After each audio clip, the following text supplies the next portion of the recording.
ये जवाब तो ना ऑनरेबल मुख्यमंत्री जी खुद दे सकते हैं, ना मैं दे सकता हूँ।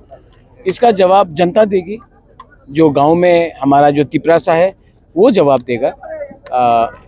अनाउंसमेंट करने के लिए उनका पॉलिटिकल पार्टी है, उनको जो पॉलिटिकली बोलना है वो बोलेंगे, क्योंकि उनका भी तो एक पार्टी है। लेकिन अंत में जवाब तो पब्लिक देगा, और मैं अपने लोगों के ऊपर पूरा विश्वास करता हूँ। मैं सिर्फ इलेक्शन के टाइम नहीं, मैं पूरा 5 साल से अपने लोगों के साथ ही हूँ। खराब समय में हो, अच्छे समय में हो, मैं अपने लोगों के साथ ही रहा हूँ।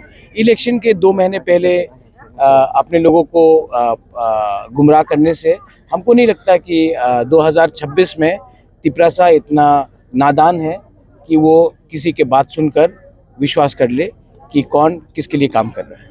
तो एडीसी इलेक्शन के लिए मैं तो हमेशा तैयार हूँ। आप कल इलेक्शन अनाउंस कर दीजिए, मैं तैयार हूँ। आप इलेक्शन अनाउंस कीजिए ना। आप बोलते हैं कि मैं फाइट करना चाहता हूँ, मैं जीतूंगा, लेकिन आप अनाउंस नहीं करते कि कब फाइट है। आप टाइम और समय बता दीजिए, मैं रेडी है।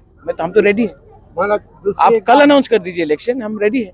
महाराज दूसरी एक बात है, वीसी भी अनाउंस कर दीजिए।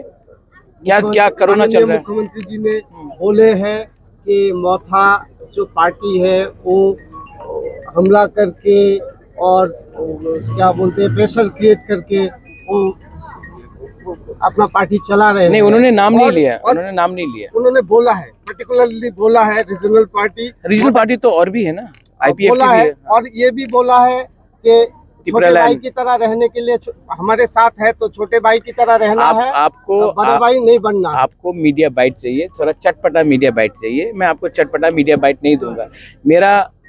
हमारा बड़ा भाई कोई नहीं है। हमारे दोस्त है बहुत, और मैं सब दोस्त का सम्मान करता हूँ, आदर करता हूँ। मेरा बहुत अच्छा रिलेशनशिप है दिल्ली में गृह मंत्री जी अमित शाह जी के साथ।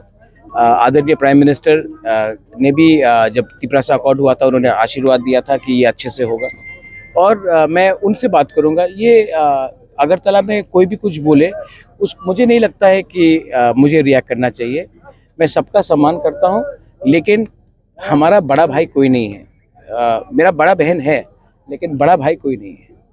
महाराज दूसरी एक बात है, और पॉलिटिक्स में कोई किसी का बड़ा भाई नहीं होता है।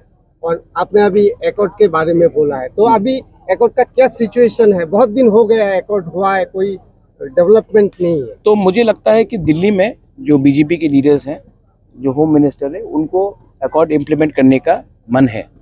लेकिन स्टेट में कुछ लोग हैं जो नहीं चाहते हैं कि तिपरासा को अधिकार मिले, क्योंकि जिस दिन तिपरासा, सच में बोलूँ, ये तिपरा मौथा का फाइट नहीं है, ये हमारा पूरा कम्युनिटी का फाइट है।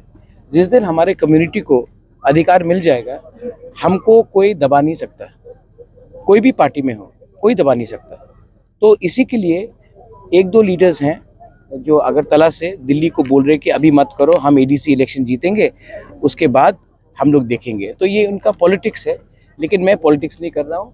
मैं चाहता हूँ कि जब अधिकार आए तो जो तिपरासा बीजेपी में भी है, उनके बच्चे को भी अधिकार मिले, जो सीपीएम में है उनके बच्चे को भी अधिकार मिले, जो कांग्रेस में है उनके बच्चे को भी अधिकार मिले।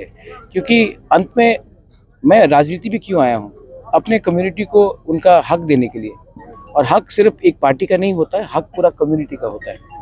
तो आपने नोटिस किया होगा कि 1983 में जब एडीसी का डिमांड चल रहा था, श्यामा चरण त्रिपुरा, द्रव कुमार रियांग, रति मोहन जमत्या, नागेंद्र जमत्या, उस समय इंदिरा गांधी एडीसी देने के लिए तैयार हो गई थी।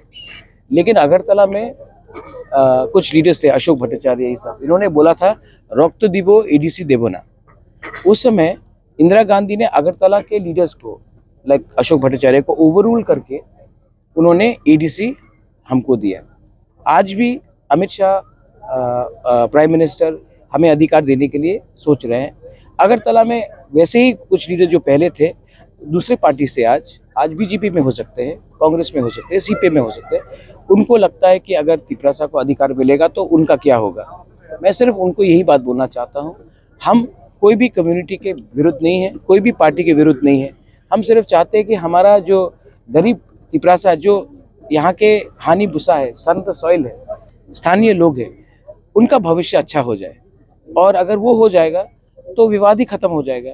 लेकिन आप अगर एक कम्युनिटी को नीचे रखकर, दबाकर राजनीति करोगे, कभी ना कभी तो ये कम्युनिटी जवाब देगा। और हमको लगता है कि समय आ गया है, मैं भी समझ गया हूँ बहुत चीज़, समय आ गया है कि ये पॉलिटिक्स नहीं, ये हमारा भविष्य के बारे है, हमारे बच्चे का भविष्य के बारे है। और अगर हम लोग एक हो जाएंगे तो हमें कोई रोक नहीं सकता। भारत अपील नहीं, हिंदुस्तान में सबको अपना धर्म, मैं हिंदू हूँ, मेरे मुसलमान दोस्त हैं, मेरे क्रिश्चियन दोस्त हैं, मेरे बुद्धिस्ट दोस्त हैं। हिंदुस्तान में अधिकार है, कानूनी अधिकार है सबको अपना पूजा पाठ करना, प्रेयर करना, नमाज पढ़ना, प्रार्थना करना। अगर कोई धर्म के नाम में ये सब बात करेगा तो असली मुद्दा में कोई बात नहीं कर रहा है। जैसे कि हम अपना अधिकार के बारे में बात कर रहे हैं, कोई मंदिर के बारे में बात कर रहा है, कोई मस्जिद के बारे, कोई गिरजा के बारे। मुझे लगता है कि अगर हम लोग, जो कॉमन आम जनता है त्रिपुरा का, अगर हम लोग ये झूठ को समझ ले तो असली बात में हम बात करेंगे, जो है बेरोजगारी, जो है हमारा स्कूल का हालत, हमारा हॉस्पिटल का हालत, हमारे यूथ को नौकरी नहीं मिल रहा है।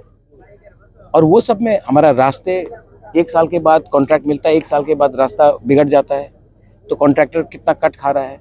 ये सब में हमको बात करना चाहिए, लेकिन क्योंकि वो बात में हम करना नहीं चाहते ये लोग, इसके लिए लोग धर्म का पॉलिटिक्स करते हैं।